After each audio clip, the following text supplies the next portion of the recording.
Okay. Well, thank you for the invitation, Luis, Pacho. And today we will talk about brachial plexus birth palsy.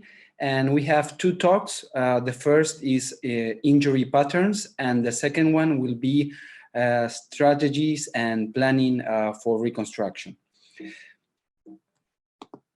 So the objectives of this talk will be to talk about the brachial plexus anatomy, the physical exam in these childs, and we will talk about the injury patterns. I don't have disclosures, but I want to thank my professors and my teachers in this topic, Dr. Borrero, Dr. Clifton, and Dr. Muset. And if people in the auditorium are interested, this is a brachial plexus international school program that we travel to India, Egypt, Mexico, and Barcelona in order to learn from these teachers.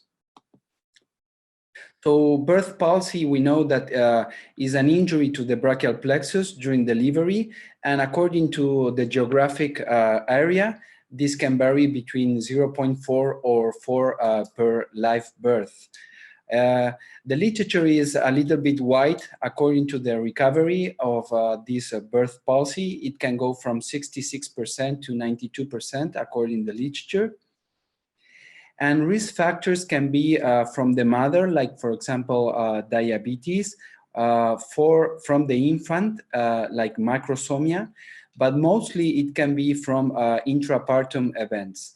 So macrosomia increases the chance of birth palsy by 21%, but shoulder dystocia increase the risk of birth palsy by 76%. So the important thing is shoulder dystocia as a risk factor. Also, if the mother has a previous history of shoulder dystocia, this will increase a new shoulder dystocia by 20%. According to the anatomy, we start the brachial plexus at the medulla with the anterior rootlet and the posterior rootlet, that they will join to form the root itself, and we will have a portion of the root that will be intraforaminal with the ganglion, the dorsal ganglion root, a foraminal portion, and an extraforaminal portion of the root.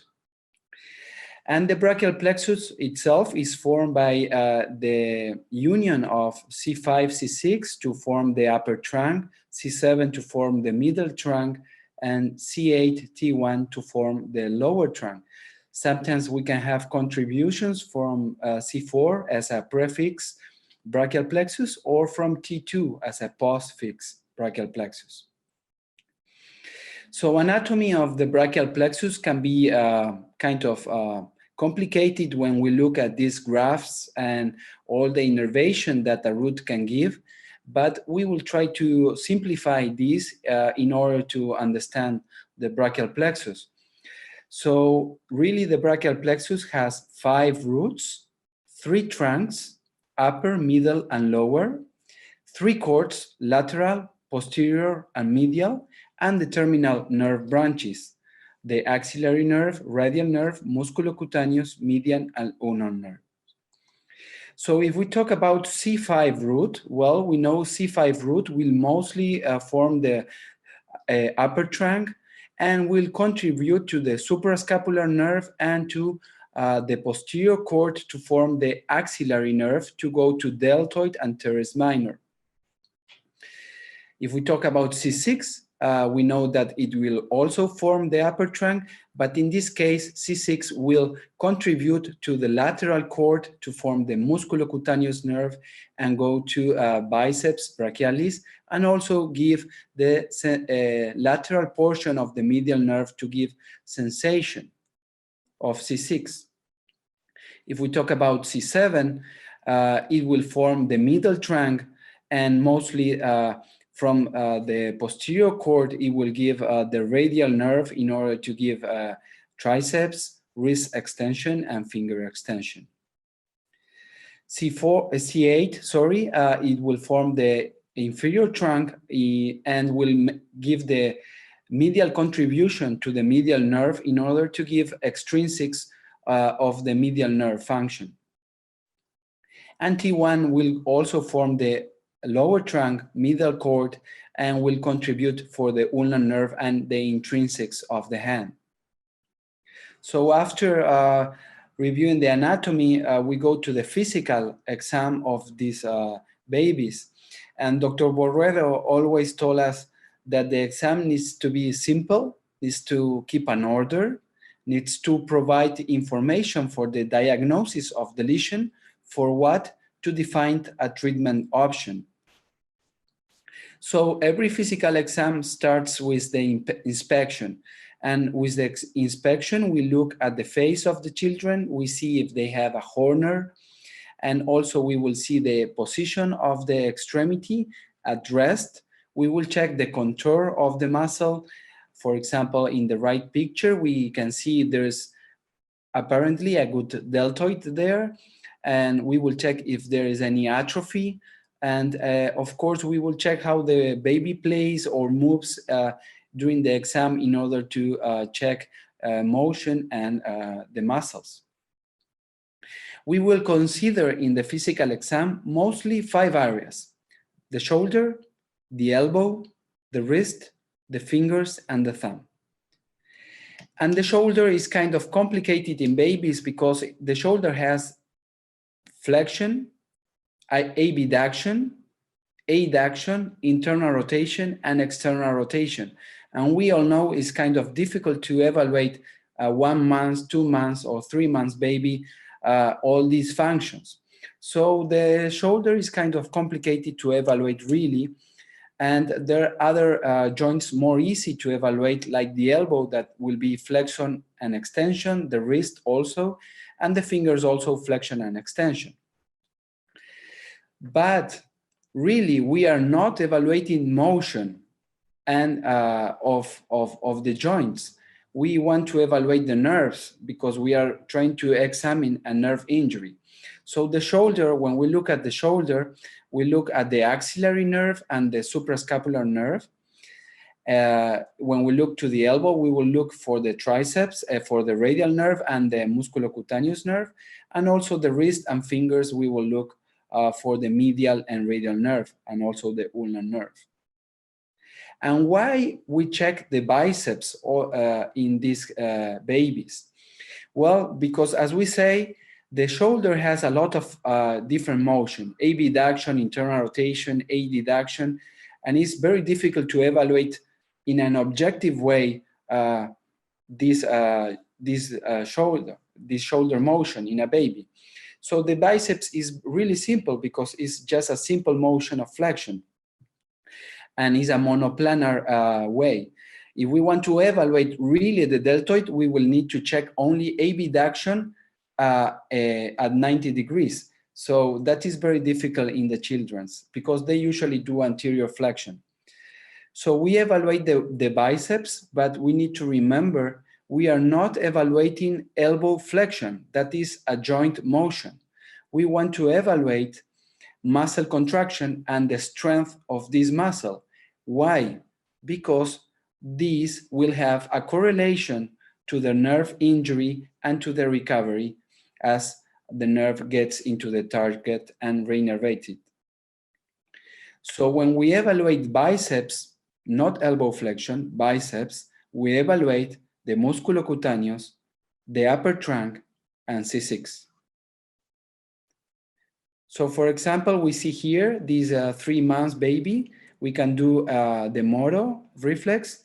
We see there's no abduction of the shoulder.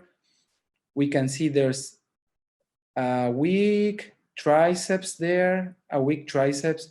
There's no wrist extension. We will check the fingers also. We can see there's some atrophy there in the deltoid area. There's not a good contour. When we see a lot of atrophy, for example, in the deltoid area in a small baby like this, 2 or 3 months, we suspect of avulsion. If there's some contour, we think might be a rupture. We see there's good finger flexions. Now we check the biceps. So we try to put the forearm in supination and we put a finger over the biceps tendon and we check contraction. The contraction will be the muscle and the muscle will be a nerve into the muscle. That's what we are evaluating. And we also check finger extension and other motions while we wait the child to try to do this elbow flexion. Also, we can palpate if there is neuroma there. So we go shoulder, elbow, wrist, and fingers. Also, we check passive external rotation in adduction and in abduction. And we can score this according to Gilbert or according to Howard Clark with the active movement scale.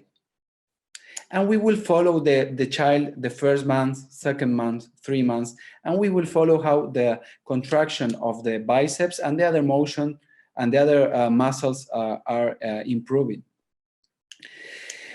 Do we ask complementary exams? Well, we can ask ultrasound or fluoroscopy when we have avulsions like Horner or when we have a podalic delivery, because this can be also related with injury to the phrenic nerve, and we can see an EMI diaphragm showing the injury to the phrenic nerve. Do we ask nerve conduction studies in these children? No, we don't. It has been shown that sensitivity of these nerve conduction studies are not good, and sometimes they overestimate the recovery of these children. Do we ask MRI? Well, I know they are doing some MRIs without sedation, but still here we have sedation to do MRIs. So if the child doesn't have a Horner, and depending if you are in the public system or in the private system, we can access an MRI that will give us information if there's some root avulsion, like with pseudo-meningocele. But like here we have a good C7 root, we see the anterior and posterior root and the pseudo-meningocele here in C8. But we need to remember that 20% approximately of pseudo-meningoceles are false positive in children. The correlation of this image in adults is much better than in children. So it's really something can give you an idea on the reconstruction, but the truth will be intraoperative. So according to the injury patterns that this talk is about, we can classify burst palsy according to or the location of the injury or the type of injury. So the type of injury can be an avulsion when the root is avulsed from the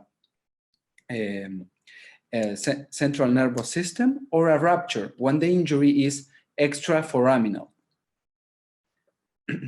And according to the location, we can classify brachial plexus burst palsy injuries in upper, that this can be C5, C6 injury. These are the most common injuries.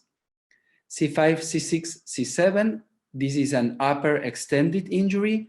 This is 30% approximately of burst palsy. And lower or total injuries, and this is the 20% of the burst palsy injuries. According to the type of injury, we said that we can have an avulsion or a rupture, an injury that is inside the foramen or outside the foramen. If it is outside, we will have a root in order to graft. If it is inside, we will need to look for other options for reconstruction. And also we have a stretch injury. And we know that a stretch injury can be divided according to the Seddon or the Sunderland classification. And we see here that we can go from a neuropraxia that will be a block in the conduction of this nerve, into axonamnesis, that we will have an injury to the axon in grade 2, an injury to the endoneuron in grade 3, or to the perineuron in grade 4, and a rupture that will be a grade 5 according to Sunderland. So neuropraxia, we will expect some recovery by 2-3 months. Axonognosis takes more time. It will take approximately 6 months to recover. And neurodemesis, we don't expect improve at all. And of course, in avulsions, we don't expect improve at all. So why we classify according to the location these patients? Well, because it will give us a prognostic about the spontaneous recovery of this child. And as Gilbert and Naracas classify, C5, C6 can have a spontaneous recovery of 90% when we have an upper extended and we have C7 compromised. There's a possibility of spontaneous recovery near to 65%. Of course, when we have total or when we have avulsion, the prognosis of spontaneous recovery falls. And according to the location, and the physical exam will give us the location of the injury and the type of injury.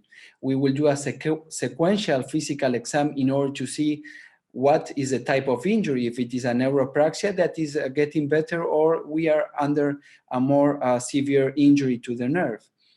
So just by looking these 3 images, we can see where the injury of the brachial plexus is. If we see in the picture of the left, this child has an hyperextended elbow. And what this means? This means that the biceps is not functioning, but we have a strong triceps that is pulling against a non-functioning biceps. So in this middle photo, we have some crease at the elbow. This means that we don't have a very strong triceps and we don't have a very strong biceps. So we have a more flex position of the elbow. And here we have a Horner and a flail hand.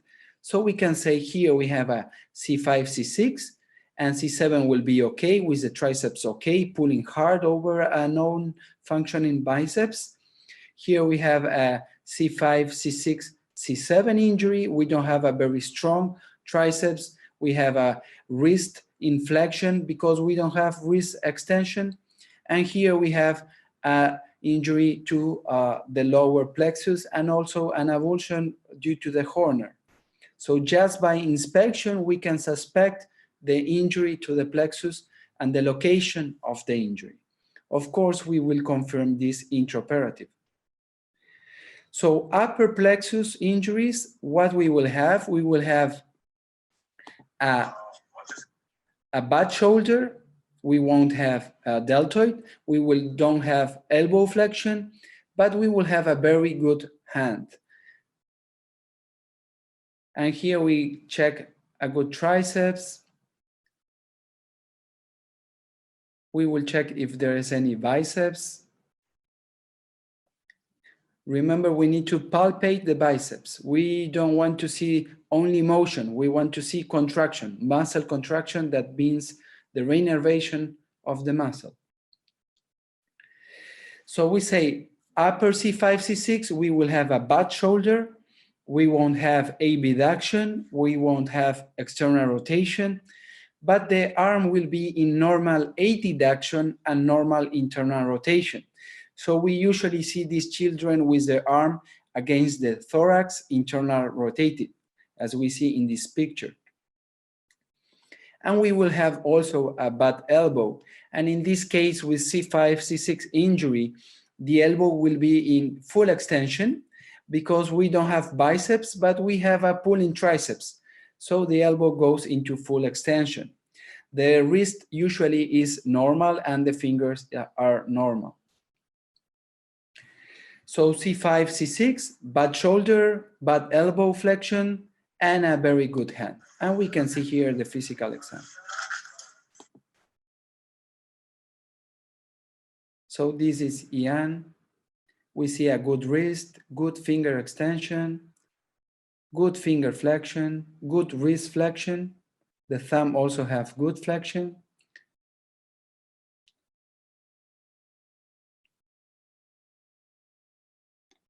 We try to palpate these biceps to feel the contraction. And when we palpate the biceps, we are evaluating the musculocutaneous, the upper trunk, C6.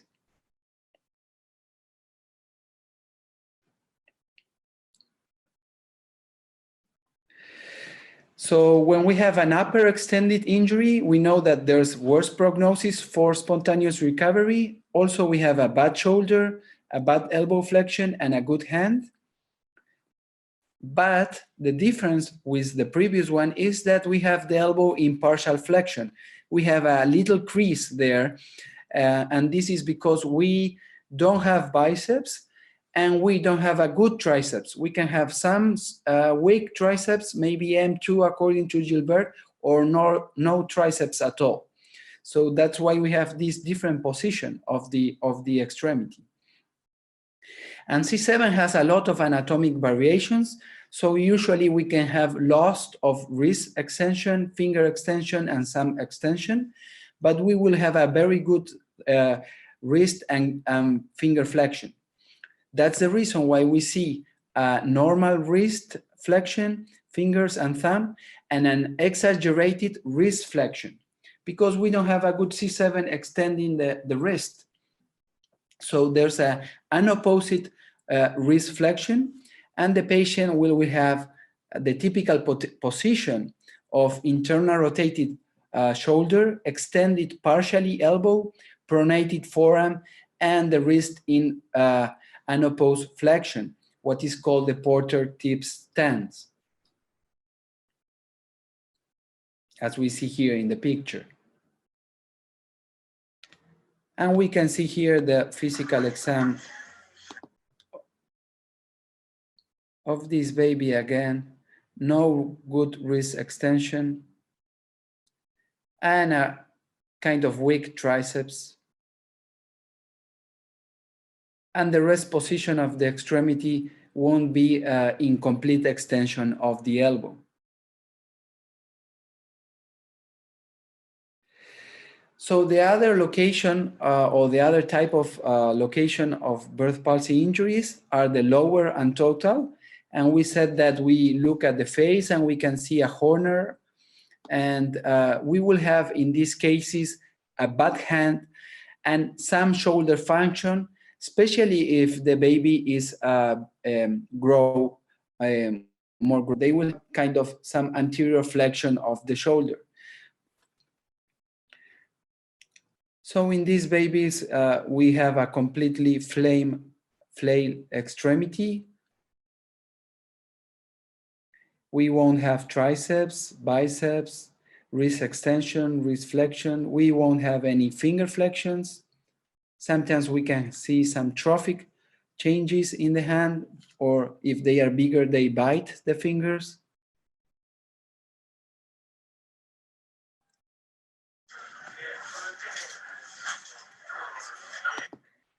So they have a very bad hand and maybe some shoulder. So a flail, insensate limb.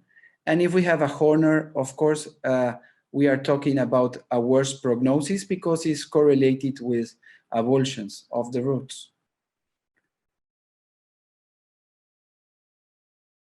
So these total lower injuries, we know they are very severe injuries, and waiting will result in an extremity with severe limitations, according to Gilbert and the literature. So in conclusion, for this first talk, we can classify injury patterns according to the location. Into upper, we will have a bad shoulder, no elbow flexion, but a very good hand. If it is extended, we will have some kind of crease at the elbow because we don't have a very good triceps also. We have lower injuries, lower total, that will have some shoulder, but a very bad hand and a complete flail extremity, as we see here. Or according to the type of nerve injury, we can have a stretch, rupture, or avulsion injury, that we will divide this according to the Sunderland classification. Thank you very much. This is the hospital in Buenos Aires, Ricardo Gutierrez, where we see these children. Let me stop sharing. I don't know if there's any question or we continue with the next talk. I think we can go on, and then because we're really fine about time. So Okay, there was a question that Sabrina already answered, and we will have a discussion later. So please go on, Pablo. perfect. Thank you. So let me share again.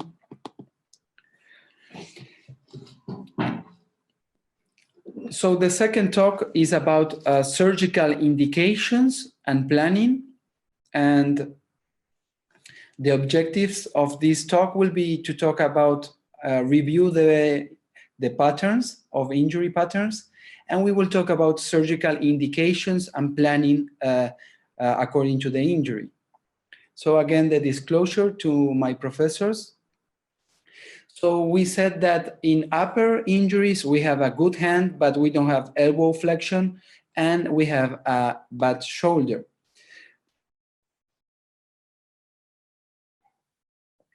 So what we know according to the literature for these upper injuries, well, we know that if we have a biceps partial anti-gravitatory muscle strength, in the first 2 months, we will have a full recovery of this kid, of this baby by 2 years old. And if the biceps recover after 3 months, there will be strength and range of motion limitations. And after 3 months of recovery of the shoulder, we know that the global shoulder function worsens with increasing delay in the return of bicep function. So if there is no biceps by 3 months, according to Gilbert, this is related to poor shoulder outcomes. Sorry, I write wrong there. Poor shoulder outcomes at 5 years old. And there's an increase of secondary procedures at the shoulder if the biceps doesn't come by 3 months.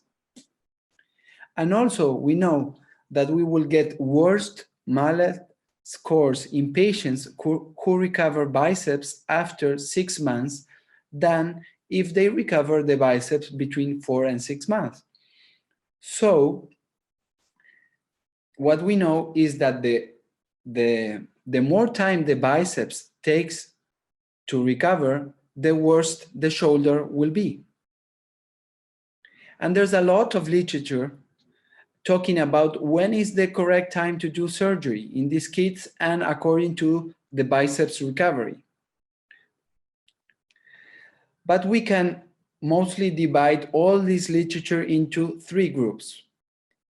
If we don't have biceps, according to Gilbert, at 3 months, we will do surgery. If we don't have biceps between 4 and 6 months, according to, for example, Alcatan, we will do surgery. Or if we don't have biceps by 9 months, we will do surgery according to the cookie test of Howard Clark. So mostly we can divide the literature into 3 different groups: 3 months, 4 to 6, or 9 months, and to go to conservative or microsurgical reconstruction. But the truth is that the correct timing is unknown when to do surgery according to the biceps recovery. But the important thing is that it's not the biceps the important thing that needs to recover. The important thing in Bird's palsy is the shoulder, because the more time the biceps takes to recover, the more complications we have with the shoulder. And then we start treating all the secondary procedures for the shoulder: internal rotation contracture and deformity of the glena and subluxation. So as Christophe Overland said, the urgency in OBP is to avoid shoulder deformity. And we know that the more time it takes the bicep to come, the more complications we have at the shoulder. That's the reason why we like to perform surgery near to the 3 months is possible if we don't have any biceps, according to our school. So if we don't have biceps, as we see here, if we don't have biceps, we are talking 0 biceps by 3 to 9 months, according to the different schools, we will go to surgery. And why? Well, because surgery will allow us to do a brachial plexus exploration to make a diagnosis of the lesion. And this will give us the opportunity to use an available route. And this is the advantage over nerve transfers. With the route, we can restore more functions than only with nerve transfers. We are talking also about sensation in the extremity. So in upper and C6 lesions, we will have a bad shoulder. We don't have abduction. This means we don't have deltoid and supraspinatus. We don't have external rotation. This means we don't have teres minor and infraspinatus. And this means our targets needs to be the axillary nerve and the suprascapular nerve. We have also a bad elbow. We don't have flexion at the elbow. This means we don't have biceps. We don't have brachialis. So we know that our target needs to be the musculocutaneous. So the strategies in upper birth pulses needs to be tailored to every patient. We cannot do like one thing to everyone. Every patient is different, the context, the age, and the type of injury. So every injury needs to be tailored, but we can give a general idea what we do. So when we have an upper C5, C6 injury, and during the exploration, we have 2 routes available. This means extraforaminal or post-ganglionic injury to C5 and C6. Well, we have the opportunity to use these routes as donor of axons to reconstruct the function. So what we do? Well, we can do spinal accessory to suprascapular nerve in order to restore supra and infraspinatus. We will use the best route available to go to the posterior division of the upper trunk for what? To restore the shoulder. We said that the shoulder is the principal complication in these childs with upper injuries. So with the best route, we go to the posterior division of the upper trunk to renervate the axillary nerve, to renervate deltoid and teres minor. And the second route, we go to the anterior division of the upper trunk. In that way, we will give sensation to C6. So, and also we can do an overland. This is passing the FCU fascicle to the biceps. So in this way, we attack the elbow by 2 different ways. Nerve transfer and from the root, and the shoulder from the root and from the spinal accessory, also from nerve transfers. So yesterday I was thinking and I put 2 to 1. This means 2 different paths to reinnervate one function. One from nerve transfer, one from the root. And I believe if we attack one function with 2 different ways, we have a chance to obtain a better result. So for the shoulder and the elbow, we attack the function and the muscles with the roots and the nerve transfers. Also the advantage of reinnervating with the root the upper division of the upper trunk is that we will reinnervate coracobrachialis, the brachialis, brachioradialis, the supinator, and sensation from C6. This is something that a simple overland won't do. So what happens when we have one route available? Well, we try to do this 2 to 1 pathway for the shoulder. We will do spinal accessory to suprascapular for reinnervating supra and infraspinatus. And we will use this good route to go to the posterior division of the upper trunk. So the grafts will reinnervate the axillary nerve, So we reinnervate deltoid and teres minor, and we will do an overland for elbow flexion. And this is what we do. If we can do also one graft to the anterior division in order to give a sensation. So we use, if we only have one root, we will go to the posterior division of the upper trunk. The upper trunk is a trifurcation where we have the suprascapular, posterior division, and upper division. We will go to the posterior division, that this will go to the shoulder. And we do an overland to restore elbow flexion. And this is what we do. We get the grafts, we use the best route, the only route to go to the posterior division, spinal accessory to suprascapular, and an overland. What happens if we don't have any root in this C5, C6? Well, of course, here we don't have any root to graft, so we will go into nerve transfers. Also, if this child is near 1 year old or past 1 year old, we will go also to nerve transfers in order to be near the target and reinnervate these muscles. And we will do spinal accessory to suprascapular nerve. We will use the triceps branch for axillary nerve. This can be done through a posterior approach or through an axillary approach. And we will do an overland for elbow flexion. If we have C5, C6, C7, well, if we have all the roots, we can reconstruct all the functions with grafts. And we can add an overland if we want in order to obtain a second attack to elbow flexion. And this is a case I want to comment.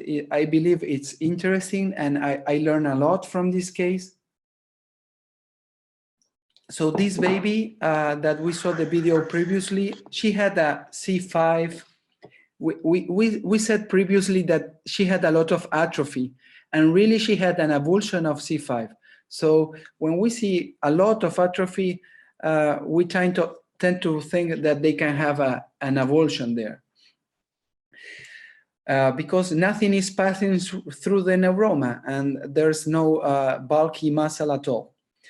So this child, this baby, she had a C5, C6 avulsion and a neuroma in C7. This is what we find intraoperative. And she had a weak tricep. So at the time of surgery, I did a spinal accessory to suprascapular, and C7 had a lot of neuroma, so I did a neurolysis, and it was conducting. So I just did a neurolysis of C7, and I did an overland at the same time. So I thought, well, once I recover a good tricep, I can go and do a triceps to branch to axillary, and that is what we did. We did surgery in this baby at 3 months. She didn't have any biceps and atrophy of the deltoid. She had a lot. She had C5, C6 avulsion and a neuroma in C7. After the neurolysis at 7 months, she had a strong triceps and strong wrist extension, so that maybe help for C7. And we did the triceps branch to axillary. And this is the result 1 year later after the first surgery. We have a good biceps function with the overland, and we have good deltoid, also an external rotation function. We are missing some extension here. We need to work in abduction and extension of the elbow. But that is what we did. And I thought a lot about what I could do at that time in the first surgery. So I called Dr. Borrero, and he told me, Pablo, you forgot in the first surgery to use the posterior cord. Why? Because in the posterior cord, if I go infraclavicular, I could go to the posterior cord and I could check subscapularis branch and thoracodorsal branch, and I could have done this transfer in the first surgery. So that is something I learned. So in C5, C6, and avulsion, and C7 that we don't have a very good tricep, we can go infraclavicular and check the branches of the posterior cord, subscapular and thoracodorsal, and pass their nerve transfer in the same time. So there's my teacher giving me a good punch and a good teaching. In lower injuries, of course, we know the worst prognosis in these injuries is present, and we don't have any hand at all function. We can have some shoulder flexion according to the age of the patient that will be compensatory, maybe from some pectoral recovery, coracobrachialis. But what we do? Well, these patients, they have a complete flail extremity, insensate limbs, they are severe injuries, and waiting will result in extremity limitations, according to Gilbert and his follow-ups. So if there's no significant recovery of the hand with the first, we will say 3 months, is an indication to do surgery, especially also if they have a Horner. And surgery will define the lesion, will maximize the time for recovery, because we will have more time in order to renervate the hand if we go for surgery quick at 3 months, minimizing the motor end plate loss that we know in adults is lost at 18 months more or less, but in children we really don't know when we lose completely the motor end plate. So we need to give a chance to that hand and go and try to reconstruct it. And the literature tells us that the hand in children can be renervated. That's the reason why the primary goal in total OBP's injuries is to restore hand function. And this is completely different to the adults. So in children, if we have a total injury or avulsion of the lower trunk, we can go and try to neurotize that trunk and get renervation of the hand. So what are the reconstruction priorities in these lower and total injuries? Well, first, as we said, we have a chance to renervate the hand. So we need to go to the lower trunk. That's our first priority. Our second priority will be elbow flexion. So we try to give function to that biceps and brachialis from the musculocutaneous. And the third reconstructive priority will be the shoulder. So we will go to the posterior division of the upper trunk and suprascapular nerve. So again, every patient and every injury needs to be tailored, but in order to give kind of a guideline of what is the idea of the Braquial Plexus International School, if we have 2 routes available in these total injuries, well, we said we can go and renervate the hand. So we will use the best route that we find macroscopic during the surgery to go to the lower trunk. And we will go with intercostals for elbow flexion. And we will use the second best route for shoulder. This means a posterior division of the upper trunk, and we will do spinal accessory to suprascapular nerve. If we have only one route available, like this drawing, well, we will use that route to go to the hand. So we will use that route to graft the lower trunk. We will go with intercostals for elbow flexion, and we will stabilize the shoulder with spinal accessory to suprascapular.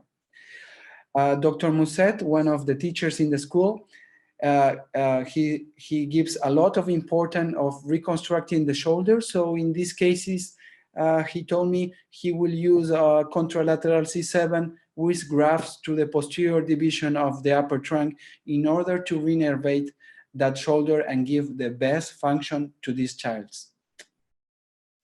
If we have no root available, this means complete five root avulsion is a strange scenario. Well, we will use contralateral C7 with grafts to lower trunk, intercostals to elbow flexion, and spinal accessory to suprascapular nerve. So in conclusion, we use the biceps because the biceps correlates with a nerve injury. We need to check the strength of the biceps. We are not evaluating joint motion, not elbow flexion. We are evaluating a muscle, and a muscle correlates with a nerve, and the nerve correlates with the injury. And we know the later the biceps recover, the worse the shoulder outcomes will be, and the children will probably need secondary surgeries to correct the deformities and the sequela the shoulder gets. So the literature talks about going to surgery, microsurgical reconstruction, if we don't have biceps between 3 and 9 months to indicate a reconstruction of the brachial plexus. But really the correct timing is unknown. Strategies need to be tailored to each patient, to each lesion, and to what we find intraoperative. Exploration of the brachial plexus is very, very important, not to go only for nerve transfers, because these will give us available routes to reconstruct more functions. If possible, we can use 2-to-1. This means 2 paths to reinnervate one function, use the roots and the nerve transfer to reinnervate only one function. Do the overland and go with the graft to the anterior division of the upper trunk to reinnervate brachialis from the roots and the biceps from the nerve transfer. In total injuries, the priority is to reinnervate the hand.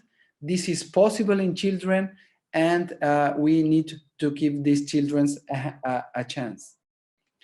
So this is the talk, and thank you very much to Dr. Barone, the Chief of Upper Extremity in the Hospital Gutiérrez in Buenos Aires. Thank you.